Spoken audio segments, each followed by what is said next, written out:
इस शाम के समय में एक बार फिर से हम आपका स्वागत करते हैं क्राइस्ट सेंटर्ड इवेंजलिज्म की हमारी क्लास में। हम देख रहे हैं परमेश्वर का कार्य परमेश्वर के तरीके से और परमेश्वर की महिमा के लिए किस प्रकार से करना है। हमने कई बातों का अध्ययन किया। हम लोगों ने अध्ययन किया कि परमेश्वर का कार्य क्या है। हम लोगों ने ये भी अध्ययन किया पवित्र शास्त्र से कि परमेश्वर का तरीका क्या है, क्योंकि ऐसे कई कार्य हो रहे हैं जो परमेश्वर के तरीके के अनुसार नहीं है। तो परमेश्वर का तरीका आखिर क्या है परमेश्वर के कार्य को करने का, उसका हम लोगों ने चर्चा की। और फिर हम लोगों ने मिलकर के चर्चा की कि परमेश्वर की महिमा के लिए कार्य करने का अर्थ क्या है, किस प्रकार से परमेश्वर की महिमा क्या है और उसके लिए कार्य किस प्रकार से करना है। और आगे बढ़ते बढ़ते अब हम आए हैं हमारे प्रैक्टिकल मैसेज में, मतलब मसीह केंद्रित संदेश आखिर है क्या। हम किसी के साथ में यदि मसीह के गवाह बनना चाहते हैं, यीशु मसीह के गवाह बनना चाहते हैं, तो उसका अर्थ क्या है।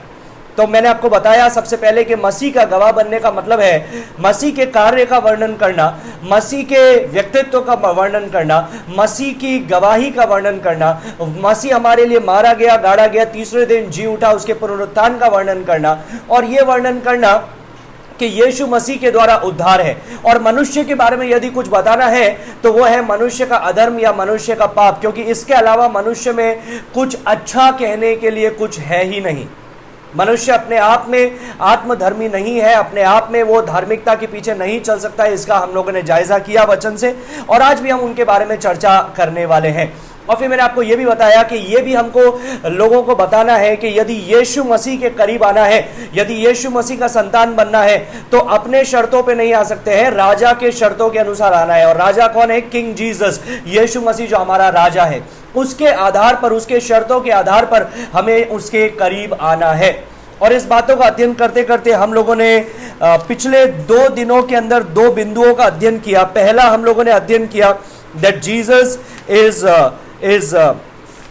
सबसे पहला चीज जो हम लोगों ने अध्ययन किया था that the deity of Jesus, मतलब यीशु का ईश्वरत्व।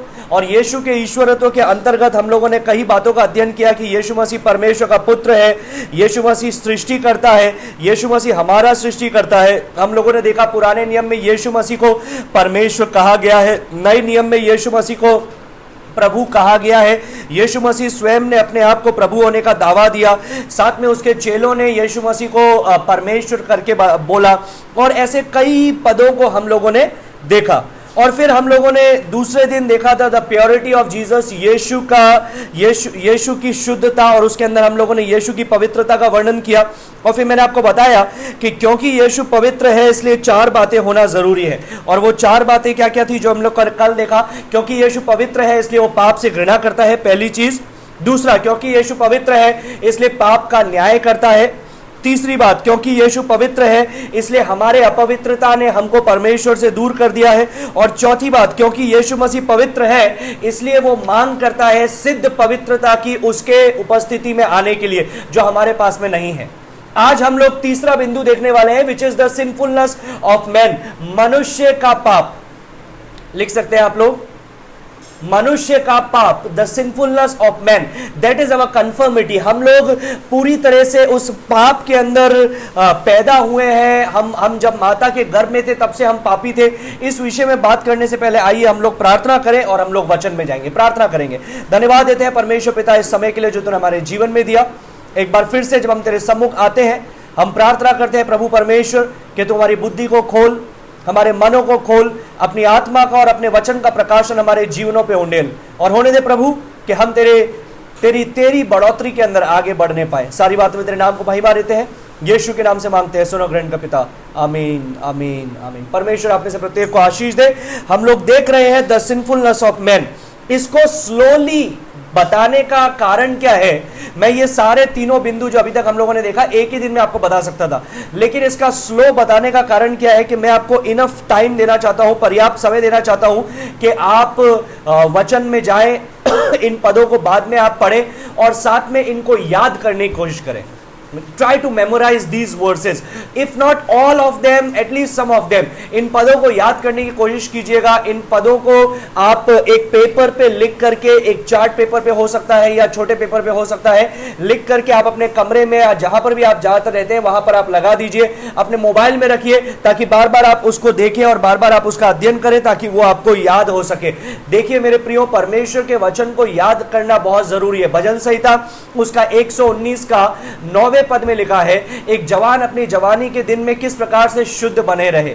और फिर वो बताता है तेरे वचन के द्वारा चलने से. और फिर वो 119 का 11 में बोलता है भजन संहिता लिखने वाला कि मैंने तेरे वचन को हे परमेश्वर अपने हृदय में छुपा रखा है ताकि मैं तेरे विरुद्ध पाप ना करूं. और ये सच है मेरे प्रियो कि जब हम परमेश्वर के वचन को अपने दिल में रखते हैं तो जब सही समय आता है परमेश्वर उस वचन को हमें याद दिलाता है. हमारी जिम्मेदारी है वचन को याद करना और फिर पवित्र आत्मा हमको वो वचन स्मरण दिलाता है. लेकिन पवित्र आत्मा हमको वो वचन स्मरण नहीं दिला सकता है जो हमने पढ़ा नहीं है, जो हमने याद नहीं किया है, जो हमने समझा नहीं है. So it is necessary for us, it is vital for us to understand the word of God, not only to understand but to meditate on it day and night, to try to remember it, try to by heart it. इसको memorise करने के लिए आप कोशिश कीजिए. आइए हम लोग देखते हैं मनुष्य के पाप के संबंध में कुछ बात. मनुष्य का पाप.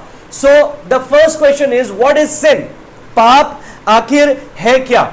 अब अलग अलग लोग अलग अलग परिभाषा देते हैं. कोई बोलते हैं पाप ये है, कोई बोलता है पाप ये है.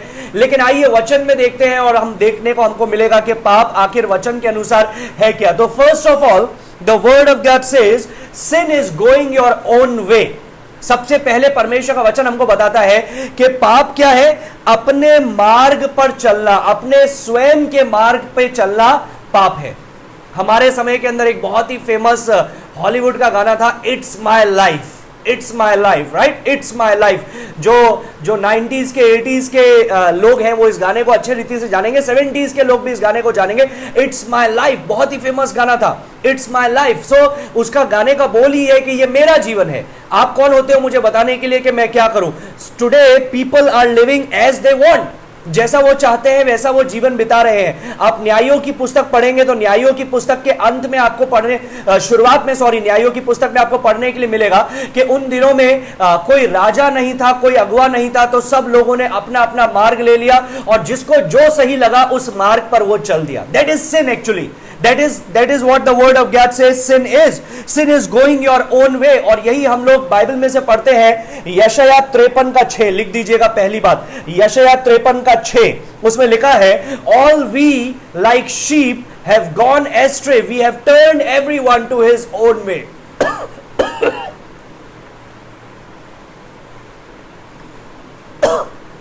परमेश्वर का वचन कहता है हम तो सबके सब भेड़ों के समान भटक गए, हम में से हर एक ने अपना अपना मार्ग ले लिया.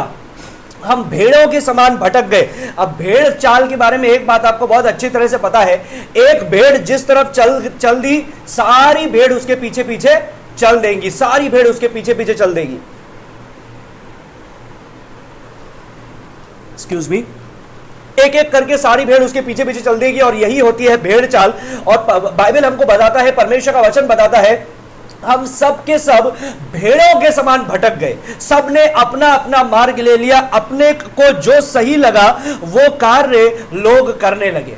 सो इसलिए कई लोग आज बोलते हैं there is a philosophy which is like there is no absolutes. वे लोग बोलते हैं कोई एब्सोल्यूट नहीं है, कोई there is no absolute truth.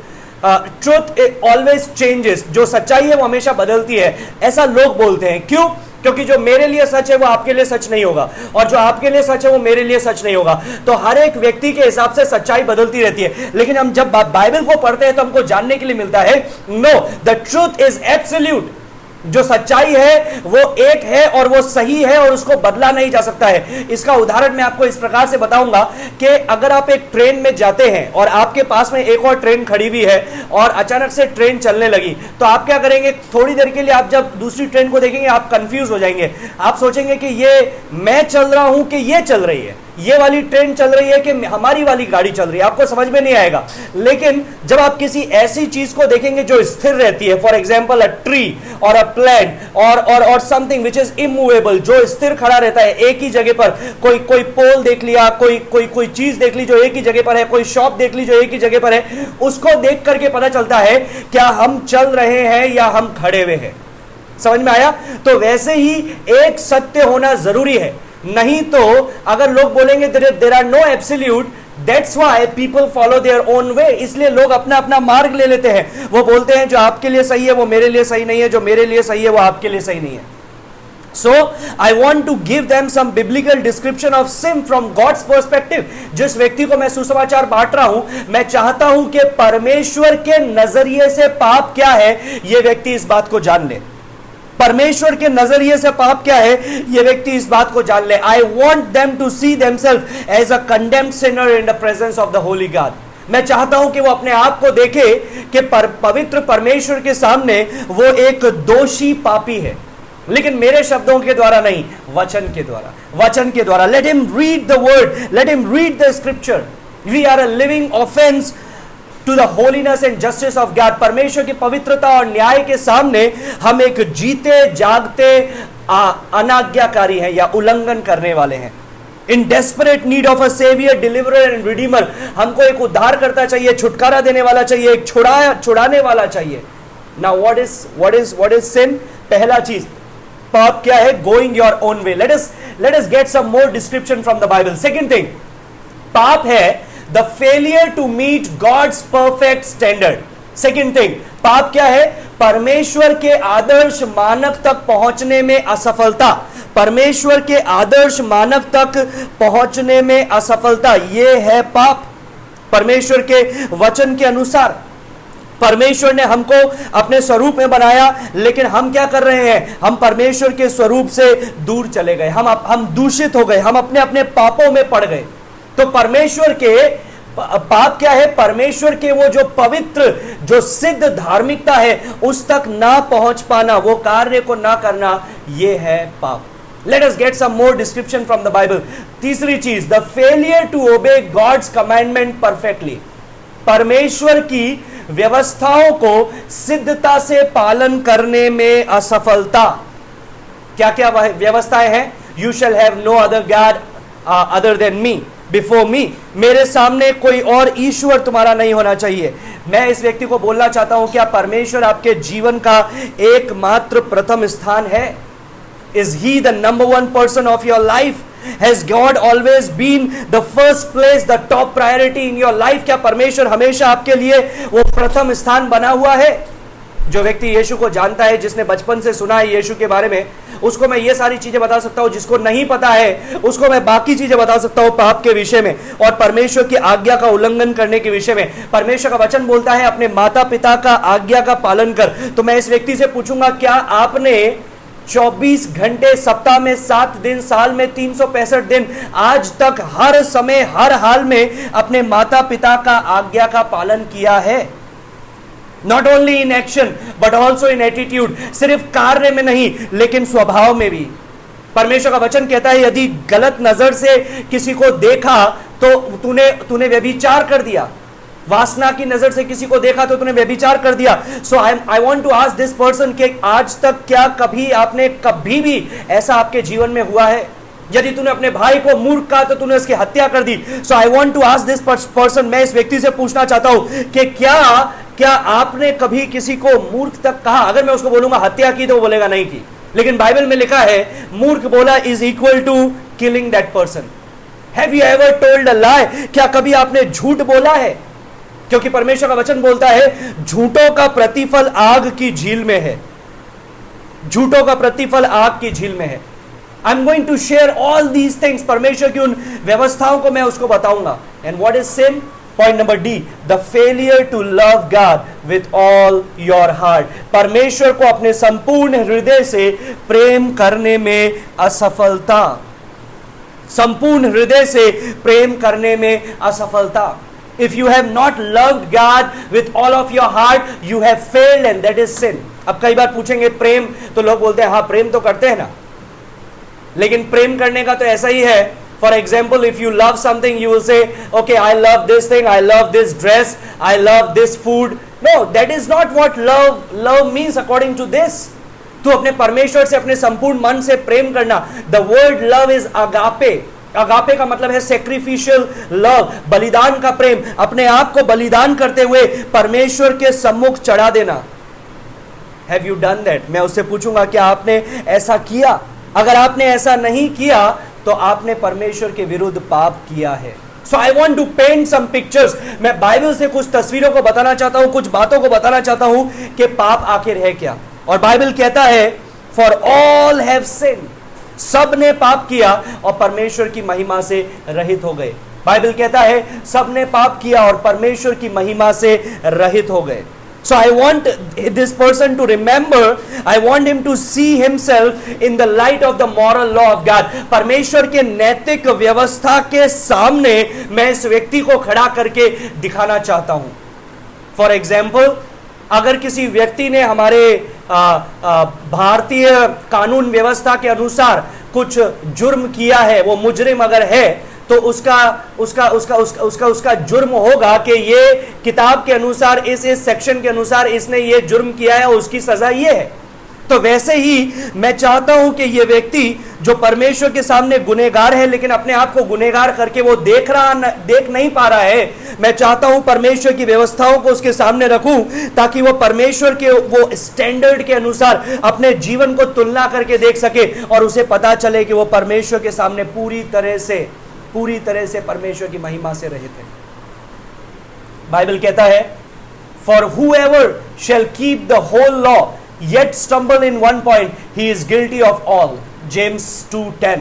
क्योंकि जो कोई सारी व्यवस्था का पालन करता है परंतु एक ही बात में चूक जाए तो वो सब बातों में दोषी ठहर चुका है.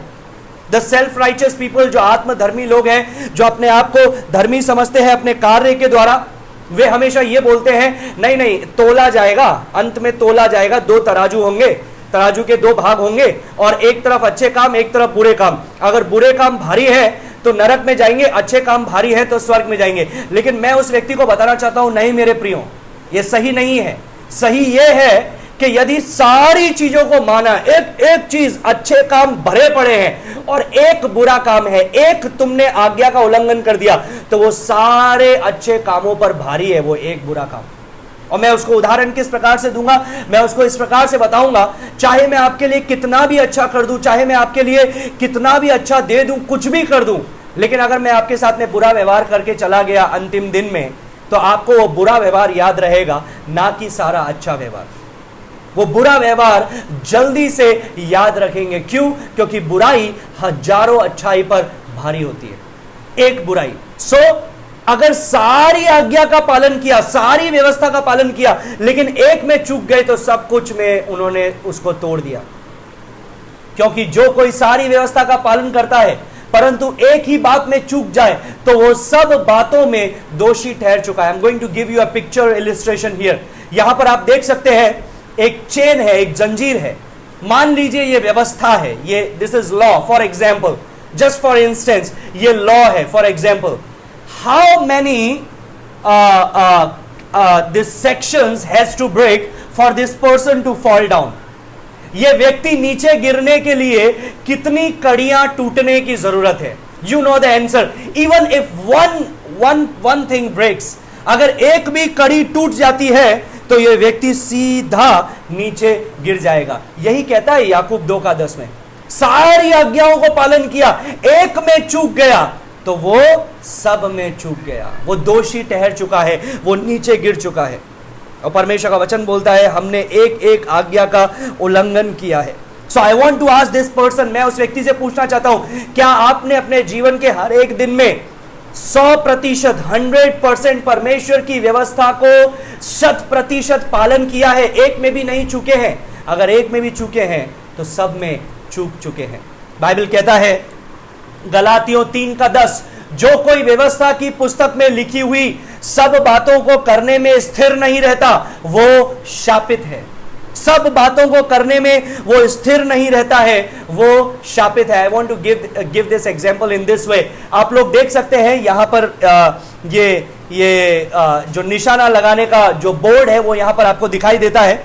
इसके ऊपर क्या करना होता है, आपको एरोस चलाने होते हैं और जो लक्ष्य होता है वो ये होता है मिडिल पॉइंट, बुल्स आई, इसको बोलते हैं बुल्स आई, ये मिडिल भाग। इसके ऊपर लगाया तो ही वो जीता है, आसपास कहीं भी लगाया तो खेल में तो उसका पॉइंट गिना जाता है, लेकिन परमेश्वर के 100% परफेक्शन के अनुसार, सिद्धता के अनुसार, अगर बीच को छोड़ करके कहीं भी लग गया, अगर बीच के पास में भी लग गया और बीच में नहीं लगा तो वो हारा हुआ माना जाता है, वो शापित माना जाता है। गलातियों 3:10 में यही लिखा है, Cursed is everyone, हर एक व्यक्ति श्रापित है जो व्यवस्था की एक एक बात को नहीं मानता है।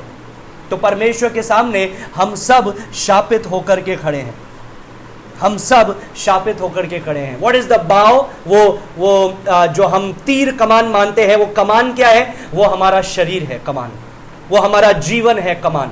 और तीर क्या है, हर एक बोला गया वचन, सोचा गया, विचारा गया बात, हर एक किया गया कार्य, every single act, actions, word, thoughts and attitude, everything, सब कुछ वो है तीर। और आपको पता है परमेश्वर का ये है, परमेश्वर का स्टैंडर्ड, परफेक्ट होलीनेस, सब कुछ किया। गलातियों 3:10 में सारी आज्ञाओं को नहीं माना तो वो व्यक्ति श्रापित है। तो परमेश्वर चाहता है कि हर समय हम जो कुछ भी बोले वो बीच में जाकर के लगे, सिद्धता के साथ में बोले, जैसा कार्य करे वो परफेक्ट हो, जो सोचे वो गलत नहीं हो लेकिन परफेक्ट हो, जो विचार करे वो भी परफेक्ट हो। लेकिन आपको पता है हमारी गड़बड़ी क्या है, हम जब भी मारते हैं कभी यहां पर लगता है, कभी यहां पर लगता है, कभी यहां पर लगता है, कभी यहां पर लगता है, कभी यहां पर लगता है, कभी बाहर लगता है,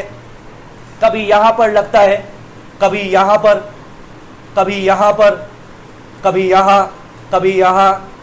और इस प्रकार से हमारा जीवन है परमेश्वर के सामने, इस प्रकार से हमारा जीवन है परमेश्वर के सामने। अब इससे फर्क नहीं पड़ता है कि कोई व्यक्ति बोलेगा अरे भैया राज का निशाना तो यहां पर लगा है, मेरा तो यहां पर लगा है, so I am better than Raj, that's why God is happy with मी।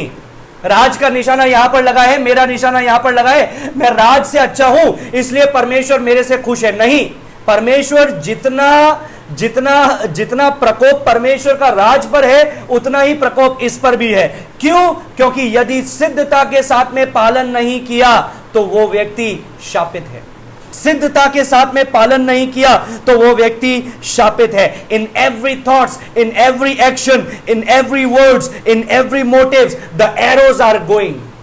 हमारे वो जीवन से वो तीर चलाए जा रहे हैं, हर एक मुंह के वचन के द्वारा, हाथों के कार्य के द्वारा, हर एक सोच के द्वारा, हर एक विचार के द्वारा, हर एक उद्देश्य के द्वारा। और आपको पता है हमारे निशाने कभी भी यहां पर नहीं लगा है, हमेशा बाहर, हमेशा इधर उधर लगता आया है। लेकिन हम लोग क्या करते हैं, अपने आप को कंपेयर करते हैं एक दूसरे से। आइए वो कंपेयर करना छोड़े। मैं चाहता हूं कि ये व्यक्ति जो खोया हुआ है, ये व्यक्ति जो अपने पाप में मरा हुआ है, ये व्यक्ति जो अपने अपराधों और पाप में अंधा है, ये व्यक्ति जो बंधुआई के अंदर बंदी है, ये व्यक्ति जान ले कि ये परमेश्वर की व्यवस्था को पूरी रीति से तोड़ा हुआ एक व्यक्ति है। और यदि ये सिद्धता के साथ में पालन नहीं किया है तो परमेश्वर का न्याय हमारे ऊपर है, परमेश्वर का प्रकोप हमारे ऊपर है। The consequences for missing that mark is spiritual death, eternal wrath of God. इसका अंत क्या होगा यदि वो परमेश्वर की सिद्धता से परमेश्वर की व्यवस्था को पालन नहीं किया तो उसका अंत क्या है? पाप की मजदूरी मृत्यु है। सिर्फ शारीरिक मृत्यु नहीं मेरे प्रियो, आत्मिक मृत्यु भी, eternal death. Read revelation chapter 20, प्रकाशित वाक्य 20वां अध्याय पढ़िए।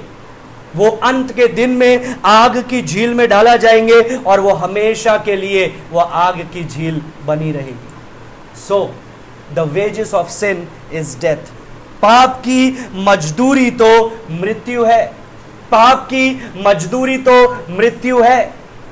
परमेश्वर का वचन इस बात को हमको बता रहा है। अभी मृत्यु का मतलब क्या है? दो, physical death and spiritual death, शारीरिक मृत्यु, आत्मिक मृत्यु। I told you from 2 Corinthians chapter 2, 2 कोरिन्थियों 2 मैंने आपको पढ़ाया था और उसका 15वें पद में यह लिखा है, 2 कोरिन्थियों 2 का 15 लिख लीजिएगा। वहां पर इस प्रकार से लिखा है, डेथ लीडिंग टू डेथ, मृत्यु जो मृत्यु की ओर जा रही है, मृत्यु से मृत्यु, एक मृत्यु से दूसरी मृत्यु। तो मैं चाहता हूं कि यह व्यक्ति परमेश्वर के वचन के द्वारा और पवित्र आत्मा के द्वारा यह बात इसके मन में प्रकाशित किए जाए, यह प्रकट की जाए इसको कि यह परमेश्वर की आज्ञा का उल्लंघन करने वाला है और इसकी सजा मृत्यु है। मृत्यु मतलब परमेश्वर से दूर होना। They must see themselves in the light of God's holiness। परमेश्वर की पवित्रता के संदर्भ में, उसके मद्देनजर वो अपने आप को देखना जरूरी है। They have a fallen character, they have a fallen nature। उनका एक गिरी हुई या दूषित की हुई या पापमय स्वभाव है, चरित्र है, प्रकृति है, जो उसको देखना जरूरी है। They are standing as the rebels against the light of the law of God. परमेश्वर की व्यवस्था के प्रकाश के अंदर वो एक बलवा करने वाले विद्रोही के समान खड़े हुए हैं। They stand condemned in the presence of the Lord. परमेश्वर की उपस्थिति में दोषी बन करके वे खड़े हैं। And only then once a person realize these things, only then does the gospel truly become good news for him। जब वो व्यक्ति अपने आप को इस प्रकार से देख लेता है और इस प्रकार से समझ लेता है, तभी शुभ संदेश उसके लिए सुसमाचार बनकर के आएगा कि आपको चिंता करने की जरूरत नहीं है। कोई है जो आपके लिए आया और सिद्धता का जीवन बिताया, जो आया इस संसार के अंदर और 100% परफेक्ट लाइफ, सिनलेस लाइफ। कल हम लोगों ने देखा था यीशु का पवित्र जीवन, पाप रहित जीवन, कलंक रहित जीवन, निष्कलंक निर्दोष परमेश्वर का मेमना, जिसने अपने जीवन के अंत में उसके पकड़वाने वाले शत्रुओं को कहा कि तुम में से कौन है जो मेरे बारे में एक भी आरोप लगा सकता है, और कोई भी उसके विरुद्ध बोलने के लिए एक भी आरोप नहीं था।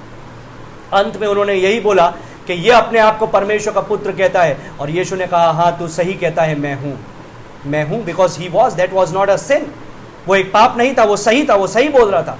अपार्ट फ्रॉम दैट, हिब्रूज में हम लोगों ने, इब्रानियों में पढ़ा, उसने सब बातों में हमारे समान परखा तो गया, फिर भी निष्पाप निकला। So the good news will become good news once he understand the bad news। वो अच्छी खबर तब बनेगी जब इस व्यक्ति को ये बुरी खबर पता चलेगी कि वो परमेश्वर के सामने शापित है। गलातियों 3:10 के अनुसार वो पाप में मरा हुआ है। रोमियो 3 के अनुसार, याकूब 2:10 के अनुसार वो दोषी है, वो परमेश्वर के सामने दोषी करार गया है, एक व्यक्ति है। अब लोग बोलेंगे What about my good works? क्या मैं अच्छे काम करके परमेश्वर को खुश नहीं कर सकता हूं? Let us read one scripture। आइए हम लोग एक वचन को पढ़ेंगे। यशायाह 64, Isaiah chapter 64 verse 6 and 7। यशायाह 64 उसका 6 और 7 निकाल लीजिए। यशायाह 64 64 verse 6 and 7। This is what it talks about our good works। ये हमारे अच्छे कामों के बारे में बताता है। 64 को 6 और 7 में लिखा है, हम तो सब के सब अशुद्ध मनुष्य के से हैं और हमारे धर्म के काम सब के सब मैले चिथड़ों के समान है। हम सब के सब पत्ते के समान मुरझा जाते हैं और हमारे अधर्म के कामों में ने हमें वायु के समान उड़ा दिया है। What does it say? ये वचन हमको यहां पर क्या बताता है? सबसे पहली बात बताता है, हम सब के सब अशुद्ध हैं। We are unclean vessels in front of the Lord। हम परमेश्वर के सामने अशुद्ध हैं। मैं हमेशा एक एग्जाम्पल देता हूं, जो व्यक्ति प्रभु को नहीं जानता उसके लिए एक उदाहरण देता हूं समझने के लिए, और वो उदाहरण ये है कि यदि मैं आपके घर पे खाना खाने के लिए आया या आप मेरे घर पे खाना खाने के लिए आए, मैंने बहुत अच्छा खाना बनाया, आपको बहुत भूख लग रही है, और अच्छे खाने को मैंने एक गंदी थाली के अंदर परोसा जो कुत्ता चाट करके गया है, क्या आप उस खाने को खाएंगे? और व्यक्ति मुंह सड़ा करके बोलता है नहीं नहीं नहीं, मैं उसको नहीं खाऊंगा। क्यों नहीं खाएंगे? भूख नहीं है क्या? हाँ भूख है।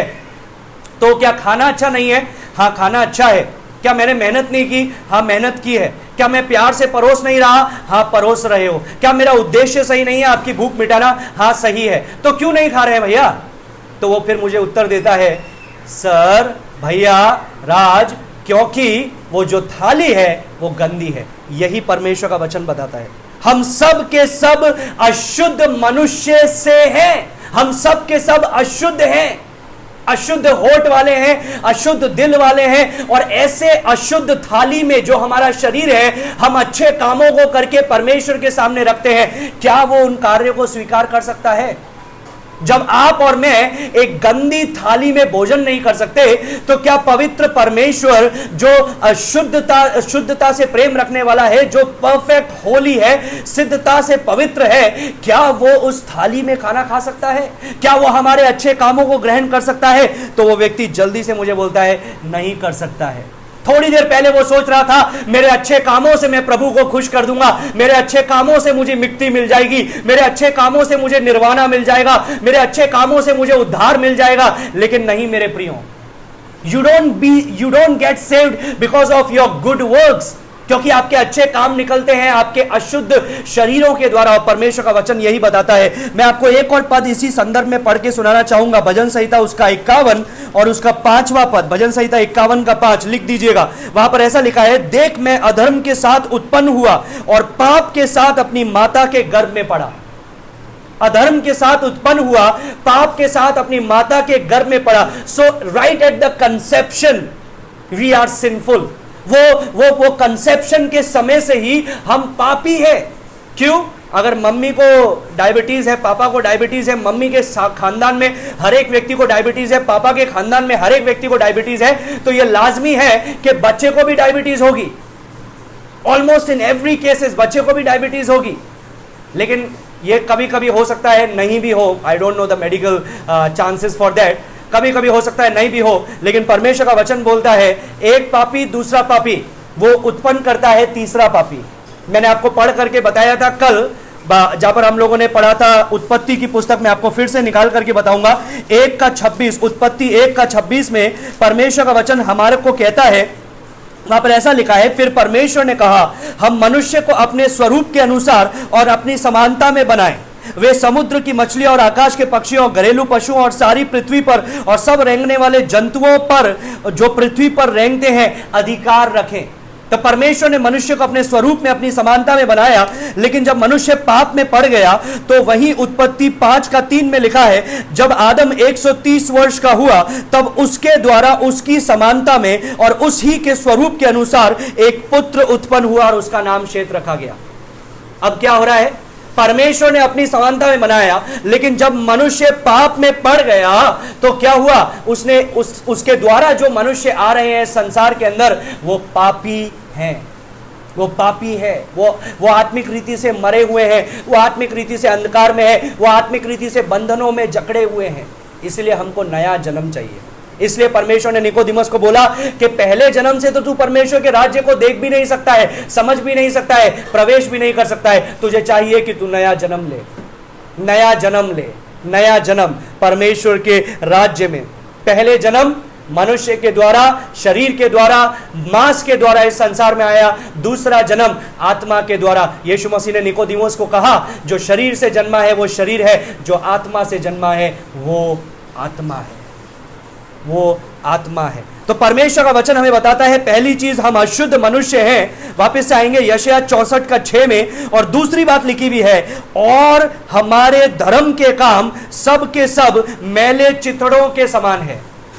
हमारे धर्म के काम सब के सब मैले चिथड़ों के समान है। यहां पर यह नहीं लिखा है कि हमारे अधर्म के काम मैले चिथड़ों के समान है।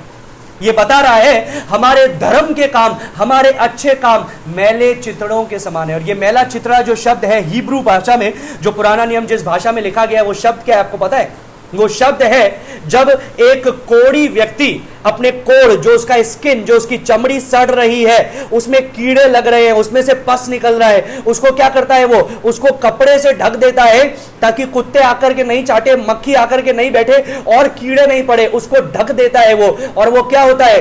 अंदर से तो सड़ा हुआ है, ऊपर से चाहे अच्छे कपड़ा लगा दिया तो क्या हुआ, अच्छा कार्य लगा दिया तो क्या हुआ, अंदर से सड़ान है। और वो क्या होता है? धीरे धीरे धीरे धीरे धीरे धीरे उसके पस से वो जो बाहर का कपड़ा है वो पूरी तरह से भीग जाता है, वो भी बदबू मारने लग जाता है, सड़ जाता है और उस पे भी कीड़े होने लगते हैं।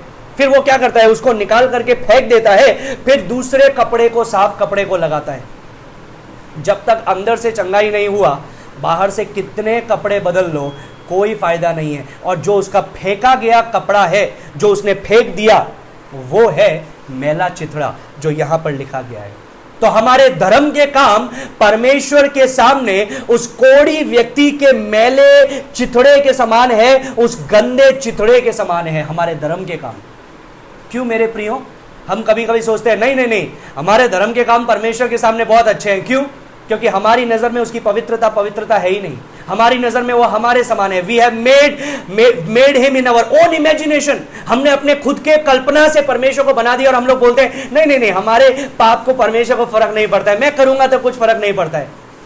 The moment you take sin so lightly, that is the moment that we understand that you diminish the holiness of God. जिस समय से आप पाप को बहुत ही कम करके, बहुत ही छोटा करके बताने लगते हैं, समझने लगते हैं, वो समय है कि आपको समझ जाना है कि परमेश्वर की पवित्रता को आपने अपनी अपवित्रता से ढक दिया है और काल्पनिक परमेश्वर बना लिया है अपने लिए।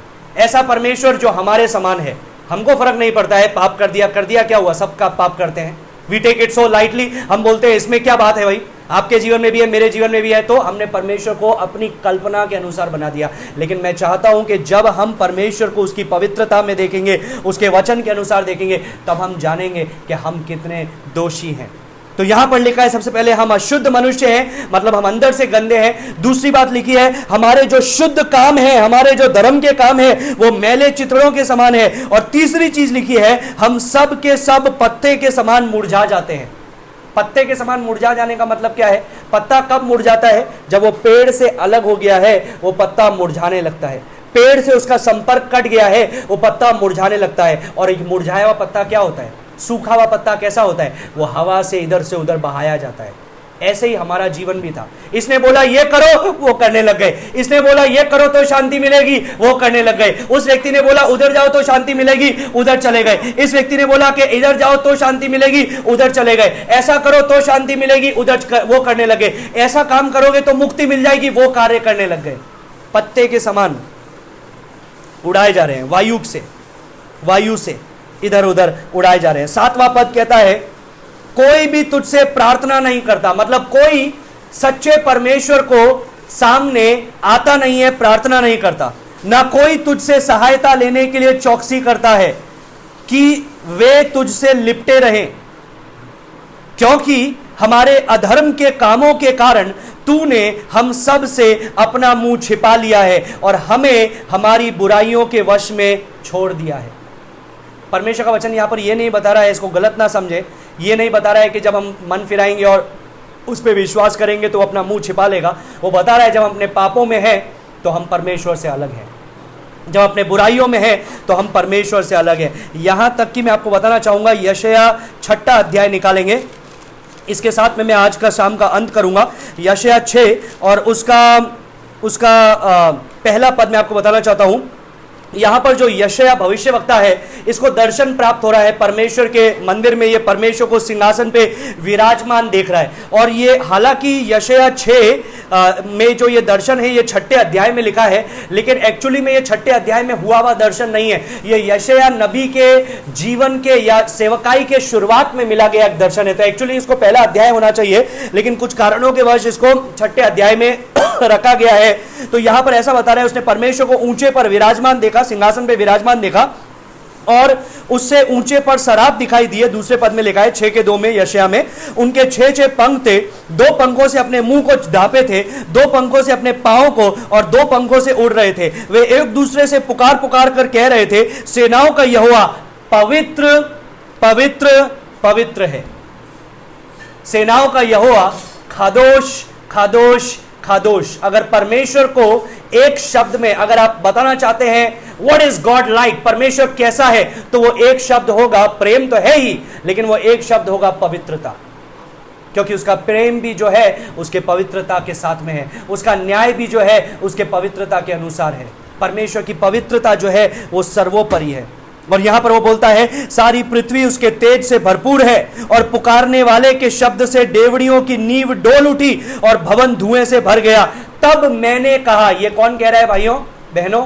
ये यशायाह कह रहा है, तब मैंने कहा हाय हाय मैं नष्ट हुआ, क्योंकि मैं अशुद्ध होंठ वाला मनुष्य हूं और अशुद्ध होंठ वाले मनुष्यों के बीच में रहता हूं।